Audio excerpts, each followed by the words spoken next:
Thank you so much for joining us. I really appreciate it. Oh, it looks like somebody just joined, so I just wanted to make sure that everybody knows that this is being recorded. So any questions you may have, if you're not comfortable being recorded, please go ahead and use your chat. At the end, if we have time, we will definitely leave time for questions. And with that said, I would like to introduce Amanda.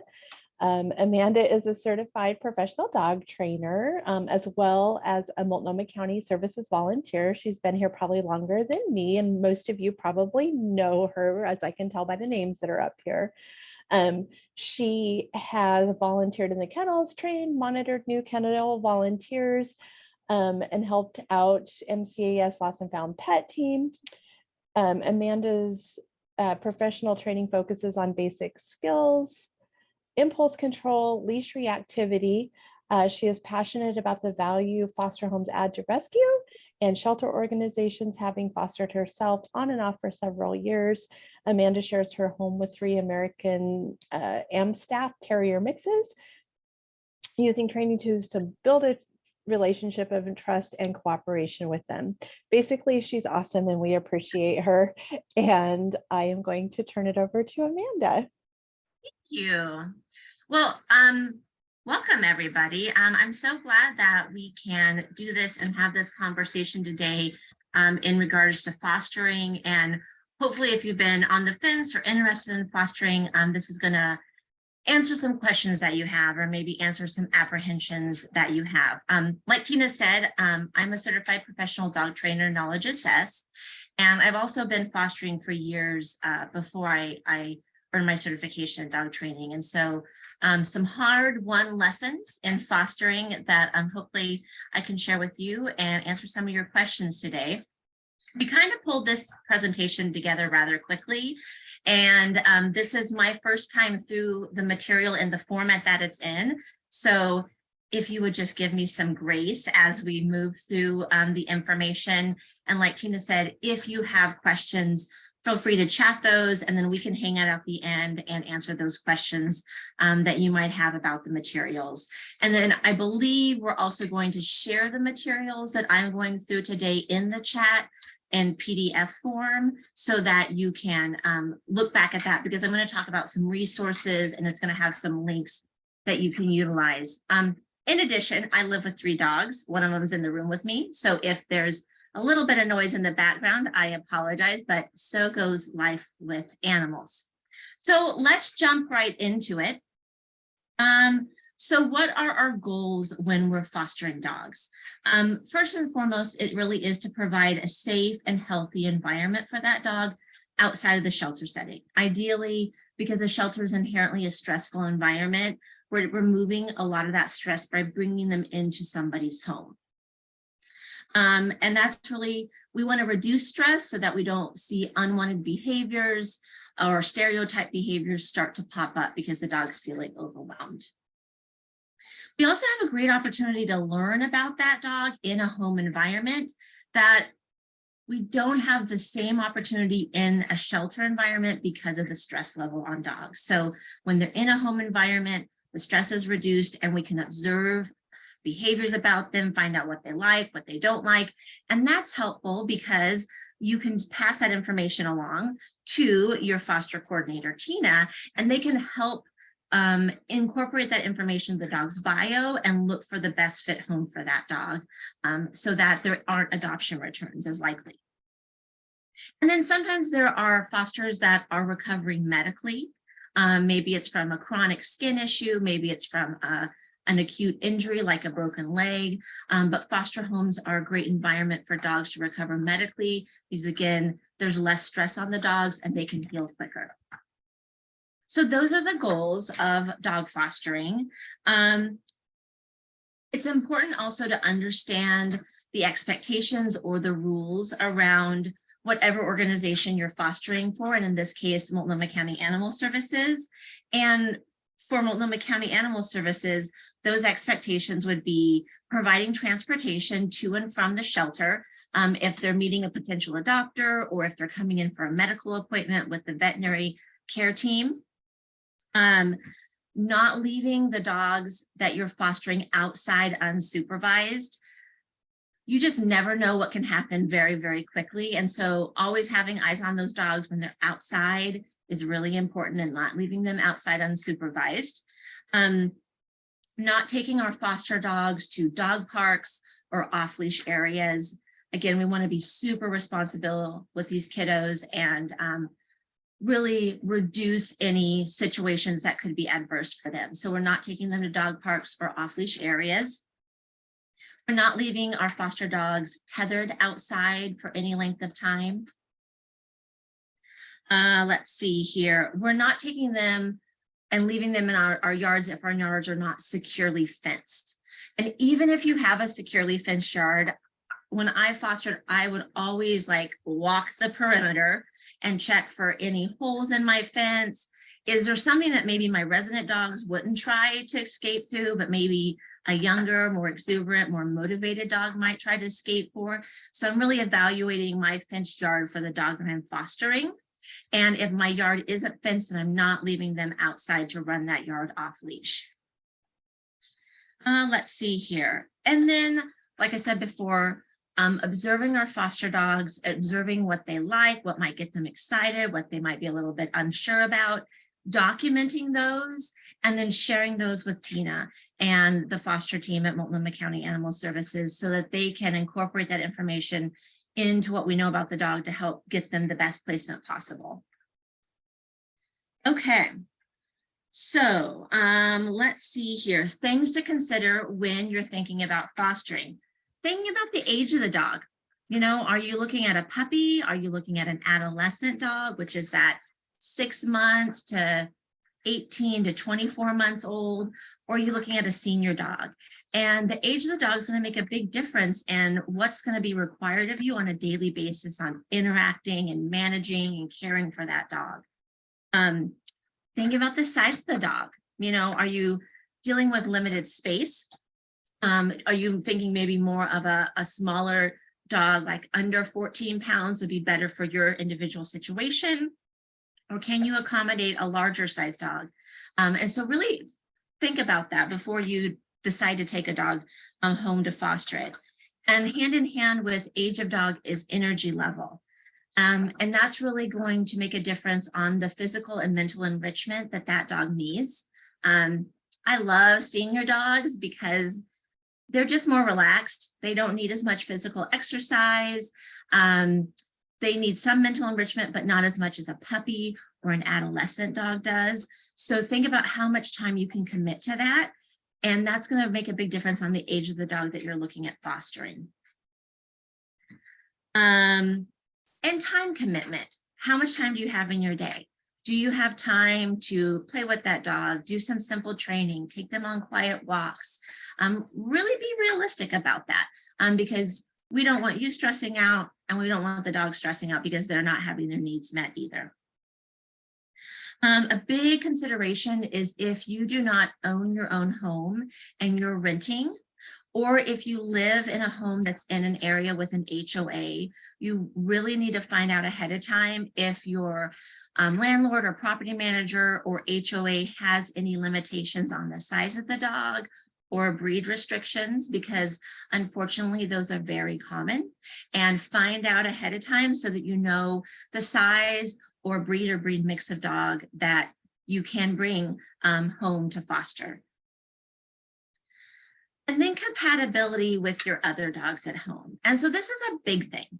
I fostered for years with 2 dogs that were very dog selective. And I just kept my fosters completely separate from my resident dogs. And that was what worked best for us because often I had fosters for short term and it wasn't really worth the time and effort and stress on everybody to try to do slow introductions. And so I kept my foster dogs completely separate from my resident dogs, which were pretty dog selective about who they were introduced to.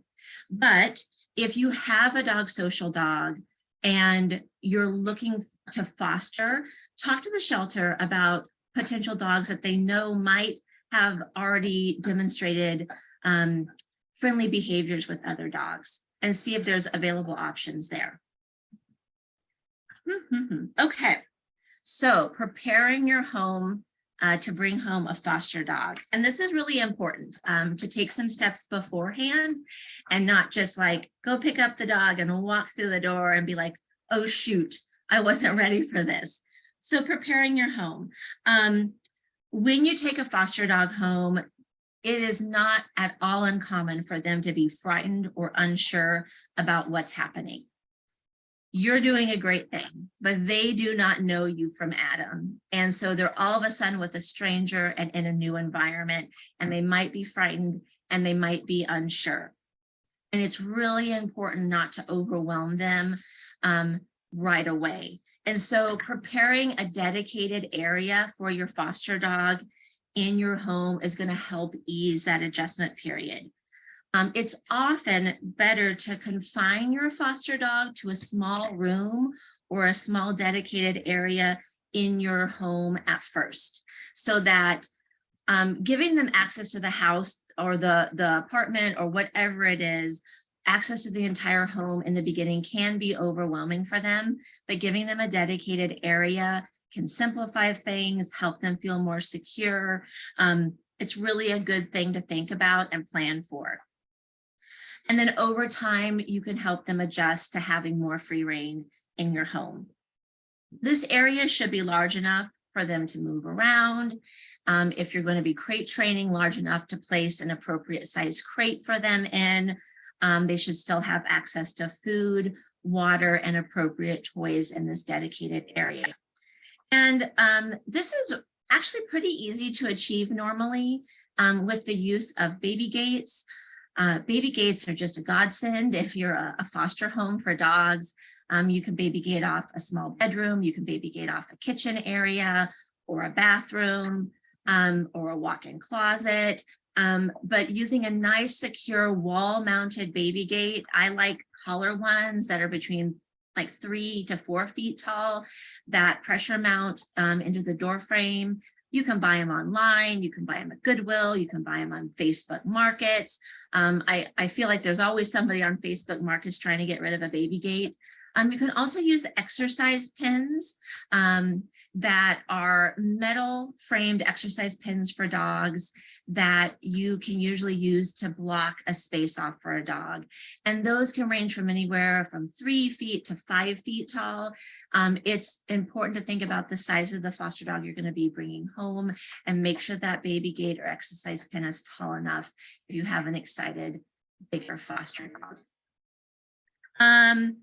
Pick up items that you don't want your foster dog messing with. Here's the thing, everything is potentially a toy to a dog. And so things that you don't want them playing with or getting into, pick those things up. And so they're not accessible to the dog. In training world, we call that management. We are managing the environment to prevent unwanted behaviors. And so we are just eliminating the opportunity to play with those toys, AKA things that you don't want them to play with by picking them up. Let's see here. We also want to put away anything potentially harmful. So that might be cleaning supplies, that might be just trash from eating out. That also might be medications that would be reachable by a dog on like a coffee table or something like that. So we want to put all that stuff away and prevent unwanted behaviors or unwanted accidentally getting into those items and making the dog sick. Okay. Consider where your foster dog is going to sleep at night. It might be that dedicated area that we talked about. That's a smaller dedicated area. If you're not going that route, think about where they're going to sleep at night and what's going to be available for them to sleep on to be comfortable and secure. Think about supplies. So food, what are they going to be eating on a daily basis? What are you going to have available for treats or rewards to reward the behaviors that you want to see more often? They're generally going to come home with a collar because the shelter's going to have collars on the dogs. And at the shelter, we normally use a limited slip martingale collar so that it's not easy for them to back out of the collar. Sometimes in the past, when I have fostered through Multnomah County, often there were harnesses available, but I don't think that's a guaranteed. But harness is always a nice option. Do you have a leash available? Do you have a dog bed or fluffy blankets that they can sleep on? One thing that I like to do when I bring home a foster dog is I just keep in my junk drawer that I made years ago is I went and had a generic dog tag made that just says foster dog and then has my phone number on it. And whenever I bring home a foster dog, I put that generic tag on their collar. God forbid something happens and they get loose, they have a tag with my contact number on it. It's better than nothing. So that's one thing that I've always kept on hand to put on my foster dogs when I bring them home. Let's see here. Reviewing the dog foster handbook that Multnomah County Animal Services provides a link to. It's a PDF document and it has a ton of really great information in it.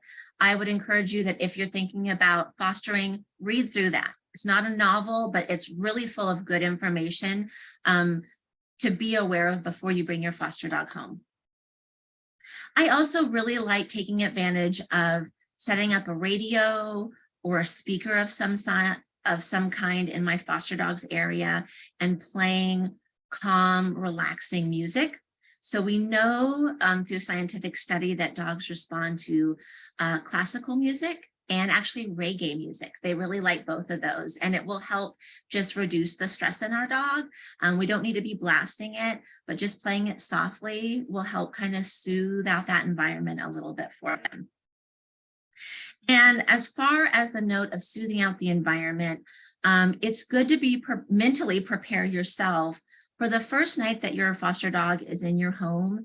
It might be a little bit of a sleepless night for you. They're going to probably be a little bit restless. There's probably going to be some barking. There's probably going to be some crying. So just mentally prepare yourself for that in case that happens, so that hopefully you can reduce your frustration or your anxiety over it and understand that that is very common and that it will diminish. But again, they're in a brand new place with people that they don't know. They don't know what's going on. We know you're doing a great thing. They just don't know that. So mentally prepare yourself for that.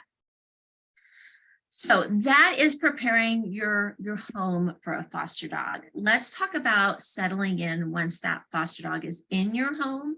And it's that first 1 to 2 weeks of being in your home. So I cannot stress this enough, that this first 1 to 2 weeks of being in your home, especially the first 72 hours roughly, is super important to just focus on chilling out. This is a time where there should be no to low pressure on the foster dog. A lot of dogs, when they come into foster homes, they're going to sleep a lot the first 3 days because dogs are generally not getting consistent and quality sleep in a shelter environment. There's a lot of noise, there's a lot of sounds, and it's hard to get consistent and quality sleep. And so a lot of foster dogs come into their new foster home and they just kind of crash for the first couple of days. And that's completely normal. You want to see that dog recovering their sleep.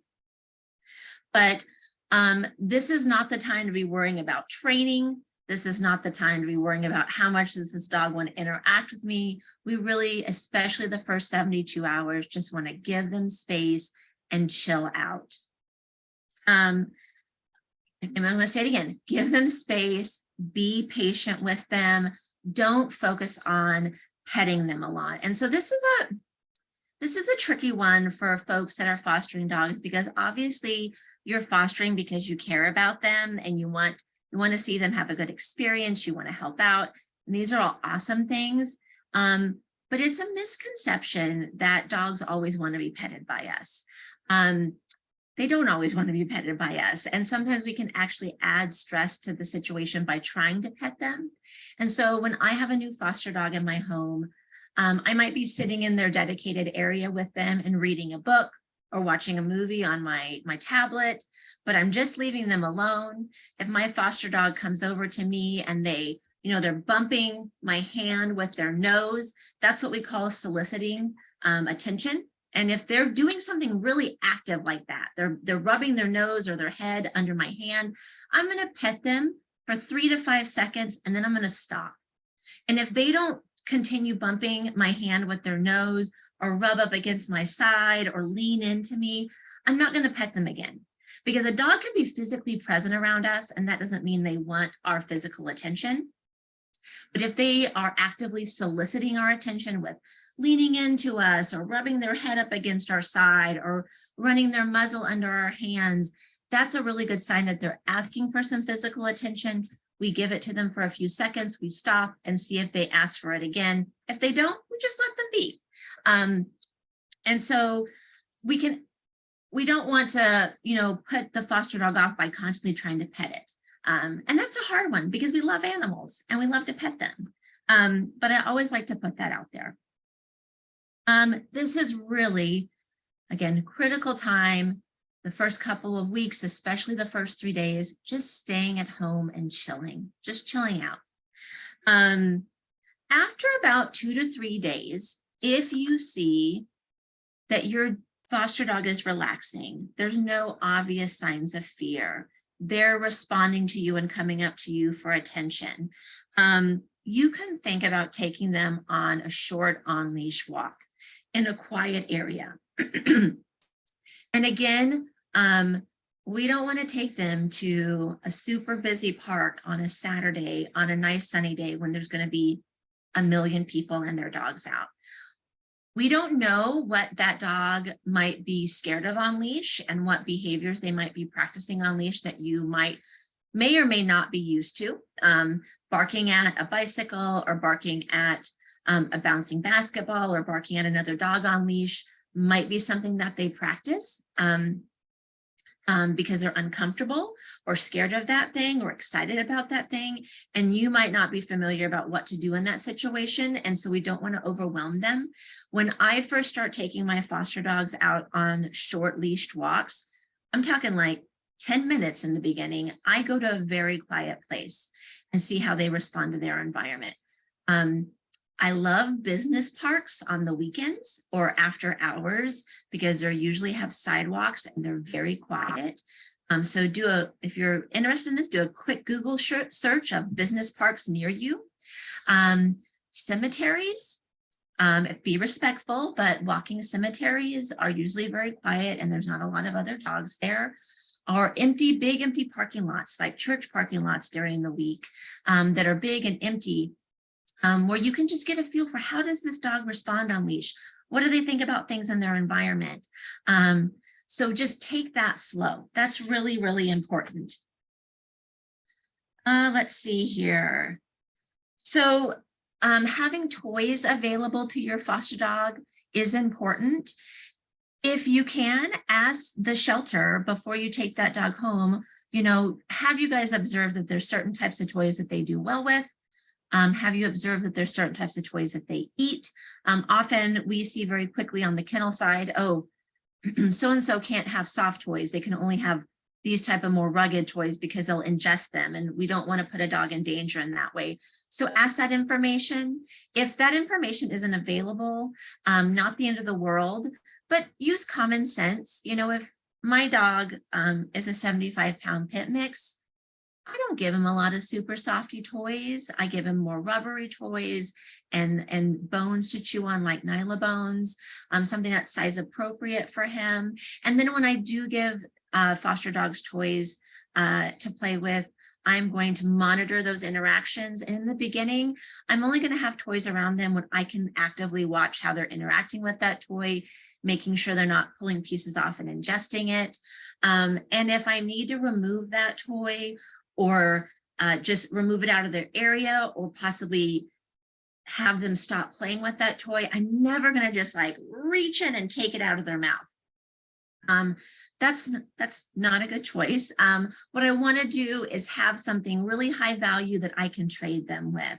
So maybe I have some sliced turkey lunch meat on hand when I bring my foster dog home, and I can go run and grab some of that sliced turkey lunch meat out of my fridge, and I can toss a nice big handful of that a couple feet away from the dog. He leaves the toy. I can pick that toy up and then toss some more turkey lunch meat and remove the toy from the situation. Super safe, and I'm just trading him that toy for the turkey lunch meat. So we want to look at exchanging for something of higher value versus just taking it away. Let's see here. So good examples of toys, Nylabones and Binibones, unless your dog has dental issues. Kong toys, I have some behind here. Kongs, we use this at the shelter, stuffing these Kongs with wet dog food, kibble, peanut butter, and then freezing it. This is a great thing to interact with, and they're pretty durable. I really also like licky mats. So they're textured surfaces that you can spread banana, baby food, yogurt, peanut butter on this, and then freeze it. And they have these often have suction cups on the back, so you can like suction cup it to a surface or the floor, and they can lick everything off of here. And licking is, 1 second here.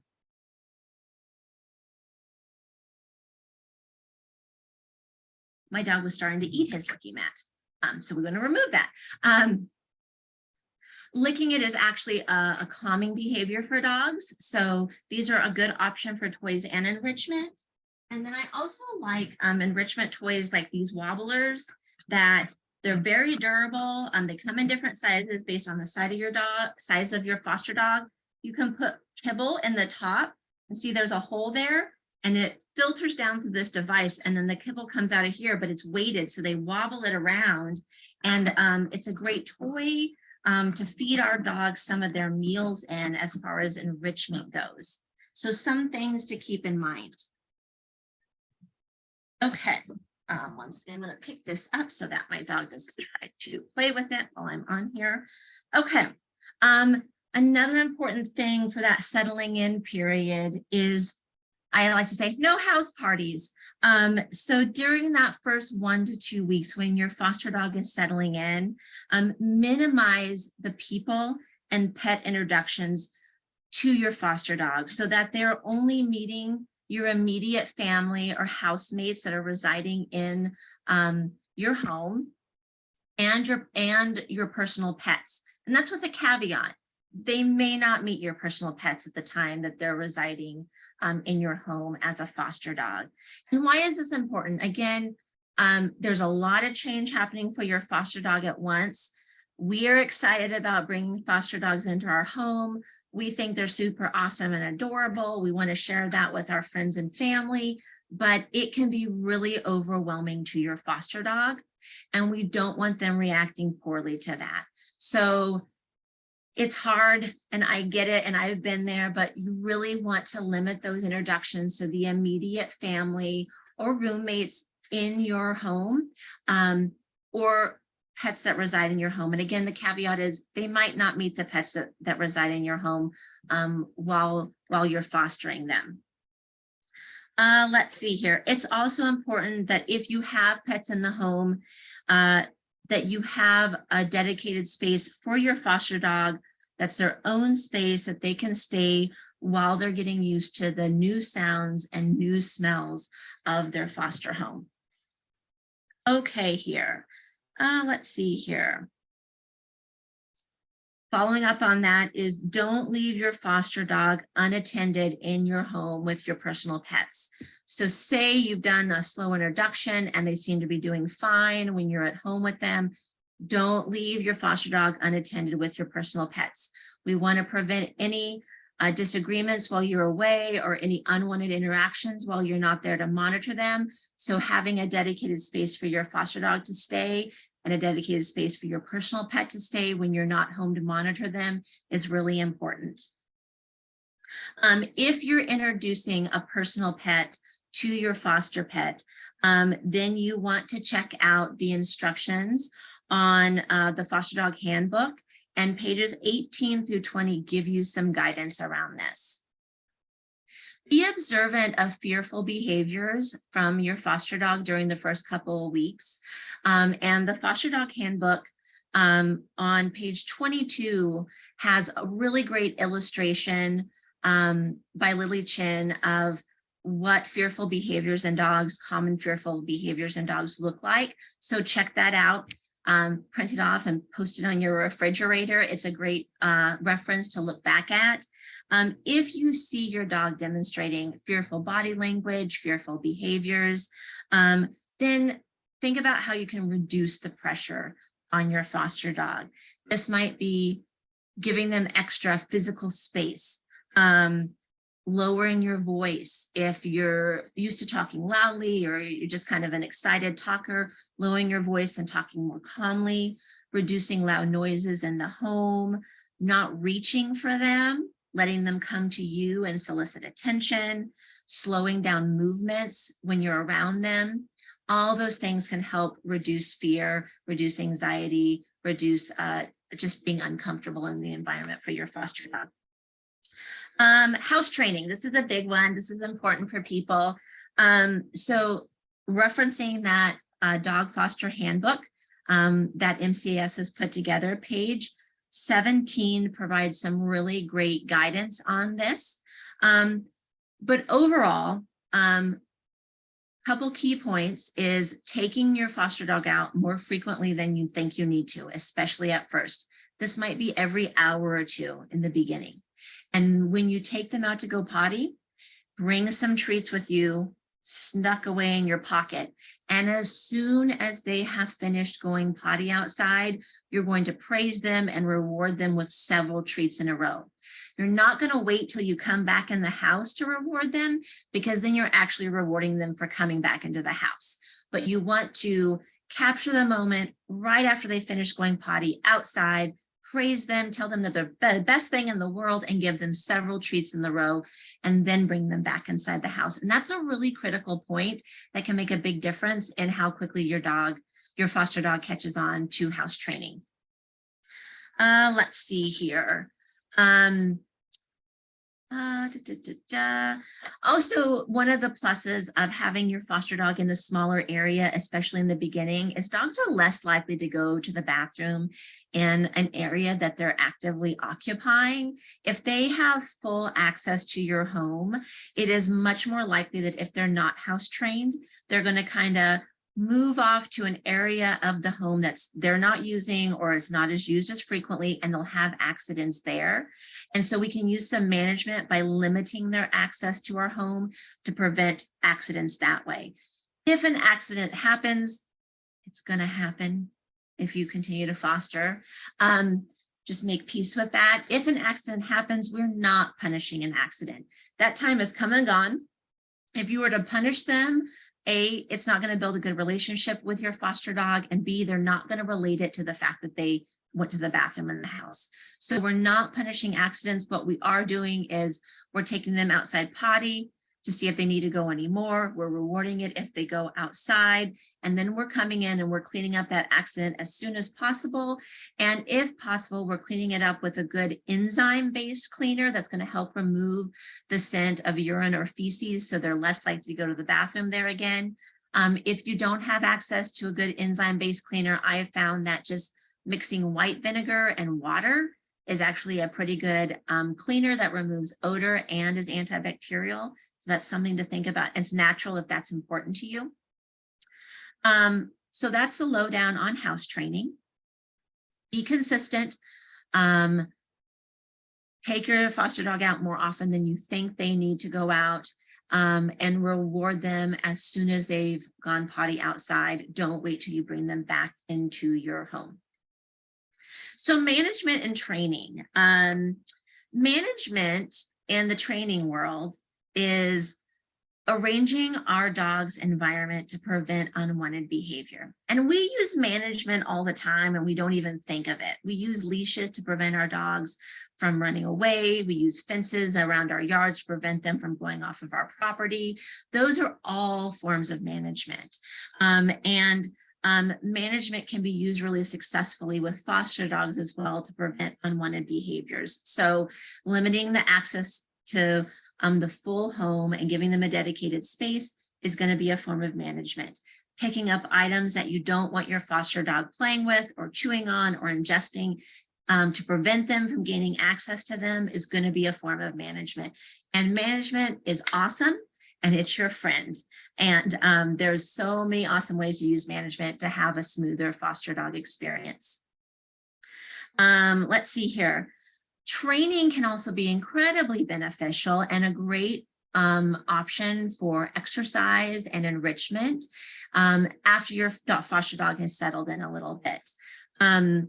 Common behavioral concerns that dog fosters see is also addressed in the Dog Foster Handbook that MCAS has put together, and those are addressed on pages 13 through 19, so you can reference that as well. When we are working with our foster dogs, we are not using any punishment in the form of fear or pain or intimidation or discomfort. We are focusing on using evidence-based and rewards-based training methods that are going to build a healthy human and dog bond based on mutual respect and cooperation. And that's really important. When I talk to folks about training, I always say, like, the best relationships that you're in are not ones because someone pushes you around. It's ones where people value you and respect you, and that's what we want to foster with our foster dogs as well.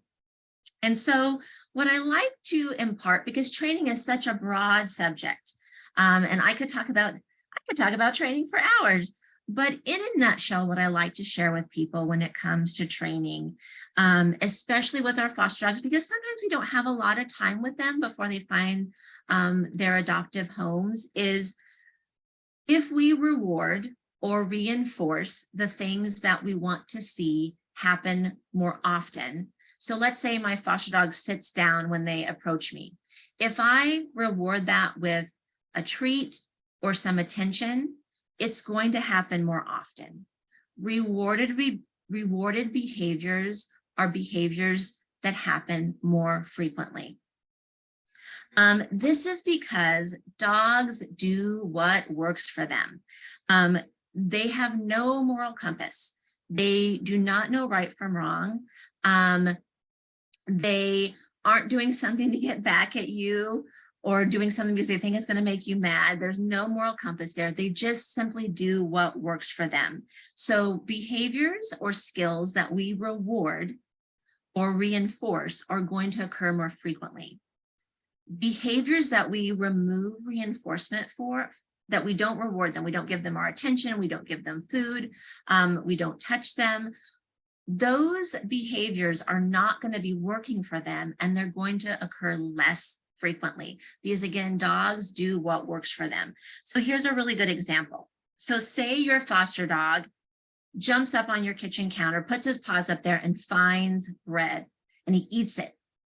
And you're like, shoot, darn it, why did my foster dog do that? But then you put a loaf of bread out there again, and your foster dog jumps up on the kitchen counter and finds bread and eats it. Your foster dog is going to continue to jump up on that kitchen counter because they're finding something to eat every time they do it. So that behavior is going to stay consistent or increase in frequency. We can use management by cleaning off our kitchen counters so there's nothing for our dog to jump up there and access and be rewarded because they found something great to eat, and they're going to remember that and do it again in the future. Once your foster dog has, let me back up a little bit. So one of the things that I love to do with my foster dogs is their daily food allowance, their kibble that they're getting. I have my own dog's kibble right here in a little bag. I still do this with my youngest dog, is I will give them a small amount in the morning and a small amount in the evening for their meals. And then the rest of their daily food allowance, I keep on me in a treat pouch or in small containers around my home. And when my foster dog is doing something I like that I want them to do more often, like laying down quietly or sitting when they come up to me, or they see something out the window and they don't bark at it, I'm going to reward them for that with a few pieces of their food. If we're taking a walk together and they're staying near me, I'm going to reward them. And so I'm stretching their food out throughout the day, but it's giving me a lot of opportunities to reward behaviors and skills that I want to see happen more often. So that's something to think about. Taking advantage of with your own foster dog. Not a requirement, but I find it really, really helpful. Let's see here. So once your foster dog has settled in, you can start working on basic skills that will help increase their likelihood of a successful adoption. And so those can include the basics like sit, down, stay, leave it, and crate training. And crate training specifically can be found on pages 19 of the foster dog handbook that Multnomah County Animal Services provides. So you can look into that there. As far as you're like, how do I teach basic skills? So there are some great resources that we can share with you in this document that I'm covering today. One of my favorite introduction to training books, so like good old-fashioned paper book, is Jean Donaldson. Her book, Train Your Dog Like a Pro. It is just a great introduction to training basic skills that walks you through it step by step. If you're interested in learning that, to train your own foster dog on some basic skills, check that book out. I highly recommend it. Jean Donaldson is just a titan in the rewards-based training community. She's fantastic. There's a link that I'll provide in this document to positively.com, which links on video and online instructions on how to train basic behaviors and cues. And then there's also some great video content on YouTube. And so I'm going to recommend some very specific folks that are certified dog trainers to check out on YouTube for video content. And I'm recommending very specific folks because there's a lot of not great content on dog training on YouTube as well. So Zach George, Dog Training by Kiko Pup, Everything Dog, and Dog Kind, especially for fearful dogs. Dog Kind has fantastic content online for fearful dogs specifically. These are all certified professional dog trainers that are using evidence-based and rewards-based training methods and not using punishment in their training. And so these resources will be listed on the document that we will upload to the chat section before this Zoom is over. In a nutshell, I'm looking at our clock here to see how we're doing on time. In a nutshell, the do's to think about is do go slow. Do be patient with your foster dog. Do anticipate that it might not be the smoothest operation the first couple of days as you're getting your feet underneath you, as you guys are getting used to each other, and that's okay. Do give your foster dog space and allow them time to settle in. Do create a safe and comfortable environment for them. And I highly recommend you think about using baby gates or X-Pen to create a specific area in your home for them that they can hang out in, and then you can give them slowly more access to the rest of your home. Do be observant and write down observations, things that you learn about your foster dog, and share them with the foster coordinator at MCAS. Do use a leash. So again, no off-leash stuff in public areas, unfenced yards, or dog parks. So do use a leash. Do find quiet places to walk, especially in the beginning when you're learning about your foster dog and you're not sure how they feel about their environment. And finding indoor enrichment activities. So the stuffed Kong, the licky mats, the food dispensing wobbler toys, even just taking a handful of their kibble and scattering it in their area and letting them snuffle it up on the floor instead of just feeding it to them in a bowl is going to be an enrichment activity.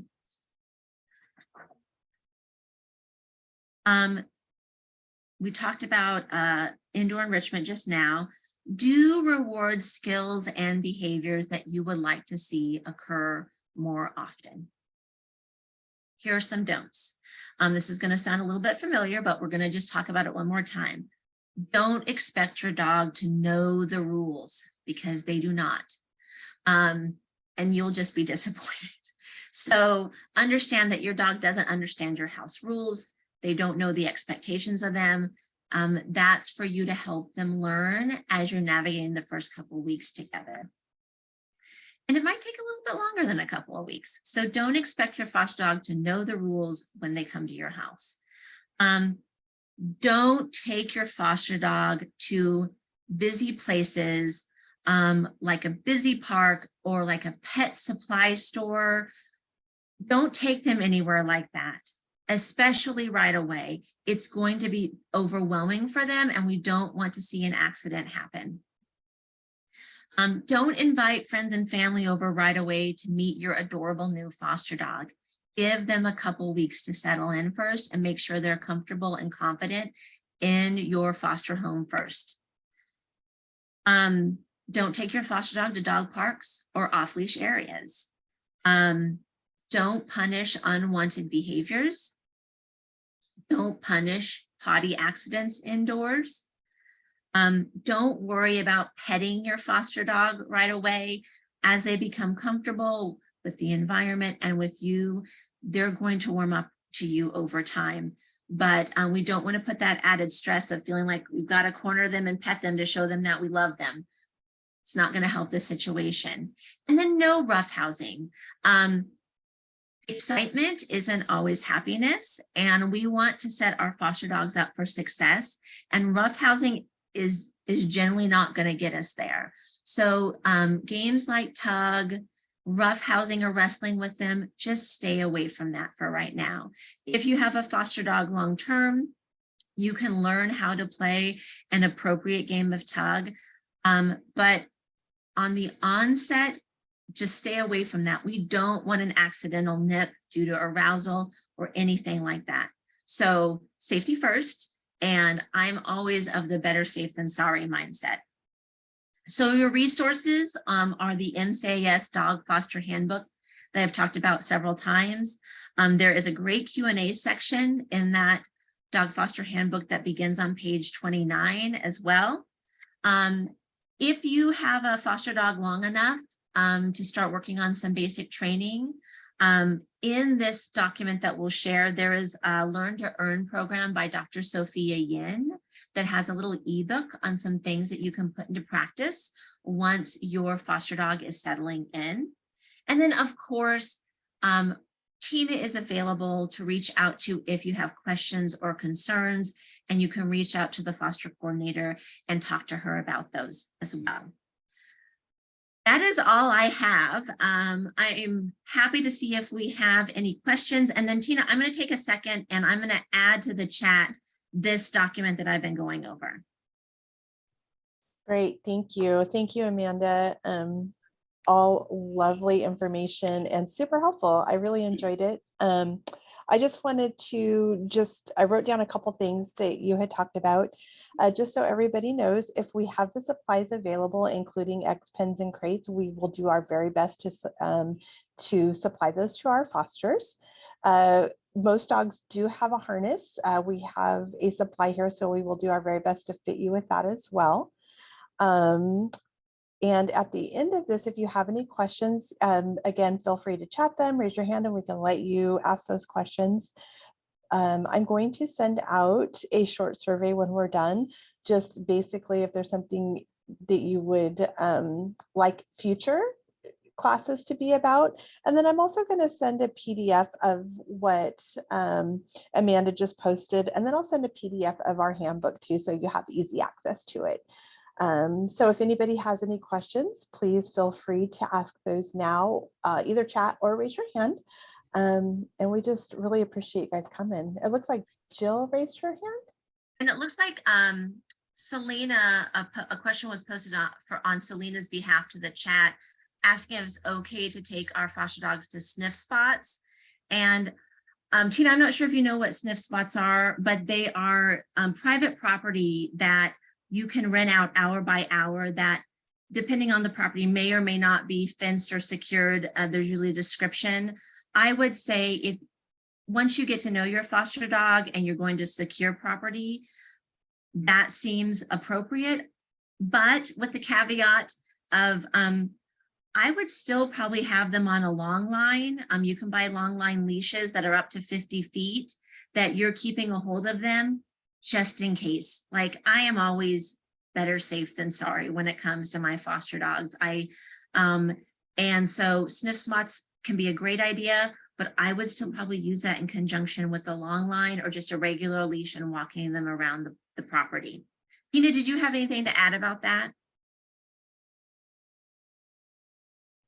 I did not. A long lead is preferred, but if it's a very secure and smaller area, and you've had your foster dog for a moment and you understand that it's not one that's going to immediately run away.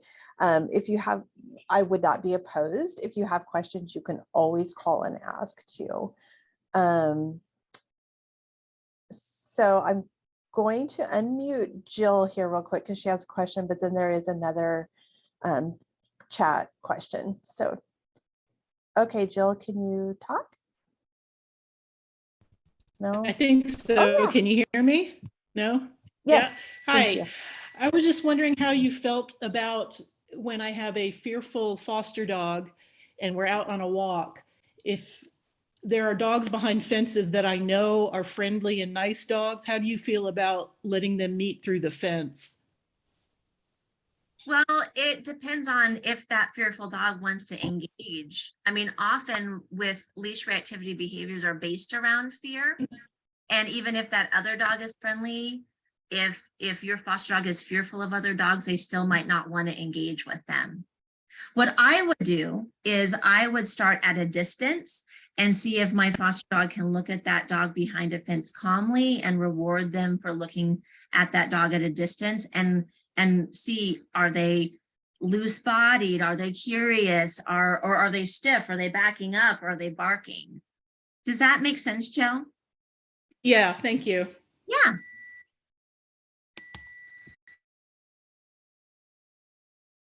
So looks like we had another chat question. Where can I get detailed info on underage puppy development, 5 to 8 weeks old? Most of the information available is geared towards owners of 8 weeks and above. Questions like appropriate play and litter mate with litter mates, what they can eat, how much impact for joints, body temperature regulation. Do you have a puppy culture CD for loan? Some of this sounds like a veterinary questions. But what I can do is I can send Tina some information that I have on, because you're talking about the beginning of that critical socialization period. That's from birth to 12 weeks for dogs. So there's some books that I can recommend for that. And I'll send that to Tina. I'm trying to see if it says who asked this question. The question came from Wendy. Wendy, did you say? Yes. Okay. Great question, Wendy. So Tina, I'll send you some information that I have on resources for that. Great. And we do have bottle baby puppies from time to time. So I think that that would be a great resource. And I can Google if there's additional, books or whatever that you guys are interested in. I can ask about getting it allowed to the budget and see if we can order some and have those on hand. Suggestions are always welcome. And that is part of our goal right now, is to get you guys the tools that you need. Wendy, your hand was up. Did you still have a question, or would you like me to unmute you? I'm going to unmute you, and if you would like to talk, please do so.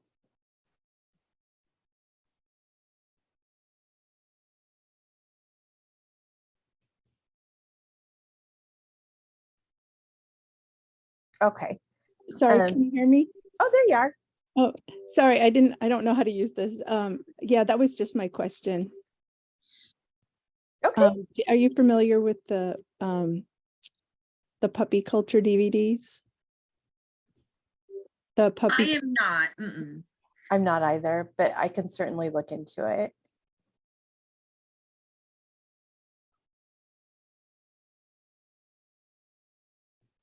Okay.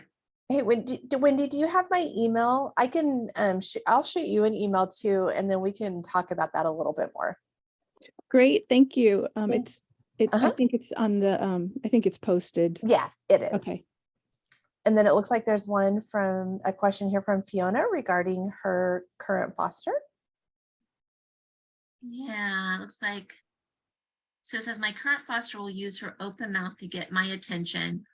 or when she is trying to tell me something, how should I manage that? I've been taking my hand or arm away or putting it behind my back and saying no, or just trying to figure out how to reset the situation as well.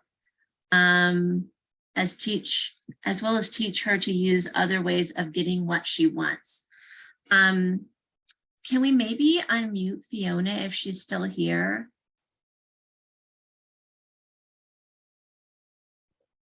I'm here. Can you hear me? I can, yeah. Yeah, so she's at like when I'm trying to hook her onto her leash, or when maybe like I don't total like when she's just wanting attention or pets, or like she doesn't use her nose or her head. She like comes to me with a bit of an open teeth mouth, which I don't want her to like think that is it feels as though it could lead to like a nibble or Mhm. sorts. So I'm trying to Think reset of alternatives. think of alternatives so that she can still get what she wants and tell me what she needs, without like having that reinforce that behavior. So Mhm. I try and reset the situation by taking my hand or arm away and like saying no to that behavior, but I Mhm. don't know, I guess, what a positive thing to do Mhm. in contrast would be. So I would say if you're describing like when you're getting ready to leash her up to go like on a walk, she might demonstrating some mouthing behavior, Mhm. can be tied to arousal. And I don't know how old Fiona is, but or what type of dog she is, but using the mouth when aroused is not uncommon, although we don't want to encourage it. So I would say if you're trying to leash her up and she's, starting to mouth you, I would just stop leashing her up Okay. and give her, 20, 30 seconds, and then attempt again to leash her up and be really consistent. I wouldn't say no, not because I feel like it's punishment, but because we're actually giving them attention when we talk to them. Even Yeah. if they're saying no. I know it's just like such a double-edged sword. Yes, yes. And Super. so I would just be really calm and quiet. And if she, begins to mouth when I would just stop and walk away and wait like 20, 30 seconds. Okay. Try again. And the first time you do this, it might be 6, 7, 8 times. Yeah, totally. Yes. But hopefully over time, she, again, because dogs do what works for them, she will start to connect. Oh, that leash takes a lot longer to get on me when I start to mouth. Behavior is not working for me. If she's doing it for attention, you have a couple of options, like outside of those excited options, excitement moments. You can just ignore her and remove your hand and turn away, and you're just removing all attention. And that might mean even leaving a room and shutting a door so she can't follow you. If you just removing your arms and turning away, she's still kind of following you and being like a little baby shark, then you're gonna shark. You're gonna leave the room or walk behind a baby gate or shut a door so she can't get to. And again, short timeout. We don't need to make it 15 minutes. They're gonna forget while they're there. Yes, yes. 20, 30 seconds, and help her start understanding that that behavior is not going to work for her. When you come back into the room, if she knows any basic skills like shake or sit or ask her for that, and that's when you give her attention. Cool. I like to teach dogs sit as a default for anything that you want. If you want to go outside, you're going to sit. If you want my attention, you're going to sit. If you want up on the couch, you're going to sit. And then it just becomes their pleas for whatever they want from you. Totally. Again, it's not going to change overnight, but consistency, you're going to start to see some improvement. Yep, absolutely. Absolutely. That sounds Great good. question. Thank you. Yeah.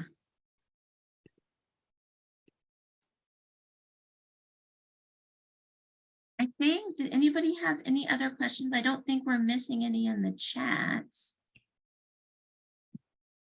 I don't think we are either. And Fiona is fostering a 4-year-old German Shepherd. Oh. So, just so you know. Yeah. But if anybody has any more questions that you think of after the fact, or if you have any ideas on anything else you would like, perhaps Amanda, if we can talk her into it, to come back for. Our goal is to offer a little more training for our fosters in dog behavior, just even the basics. So we very much appreciate you guys showing up. And of course, we appreciate Amanda more than we can possibly say. If you all don't have anything else, we can be done. I couldn't think of a graceful way to say that. Sorry. Alrighty, well then, again, thank you, everybody. I really appreciate each and every one of you for coming to the class, for doing what you do. And Amanda, thank you so much for graciously donating your time. Absolutely. Happy to help. Fostering such an important role. Agreed. All right, guys, thank you so much. I'll look forward to your feedback. You take care. Thanks. Bye-bye. Bye.